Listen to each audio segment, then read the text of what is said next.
stabil, kadang dalam keadaan yang stabil banget, ya pada kayak manusia pada umumnya lah. Jadi nothing special juga sih. Ya, ya. Hidup seperti manusia pada umumnya. Tapi menurut aku kalau tanda kutip pada umumnya nggak mungkin ada cara pandang seperti Pak Ferry gitu kayak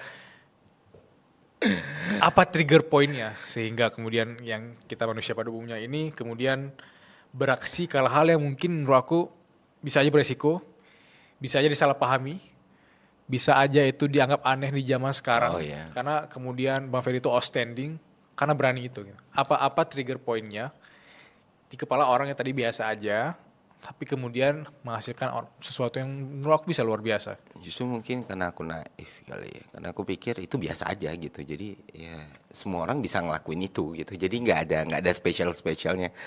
Yang aku lakuin, yang malah aku bingung kenapa orang melihat itu se-outstanding itu ya. Yang aku lakuin biasa aja, beneran biasa aja gitu. Kayak ya aku bersuara, misalnya aku bersuara, aku memprotes, aku ngekritik, itu kan bagian dari hak yang dilindungi oleh undang-undang sebagai warga negara. Ya. Dan selama proses melakukan itu semua, aku nggak pernah menegasikan orang lain, merendahkan orang lain atau apapun gitu.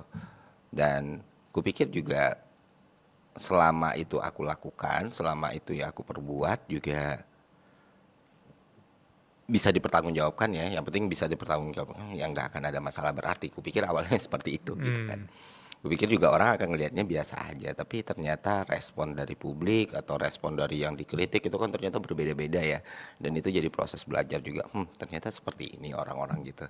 Dan itu yang membuat, kalau dari aku sendiri ya, terlepas apapun impact yang ke depan atau yang terjadi sekarang dan bagaimana orang melihat good or bad-nya gitu.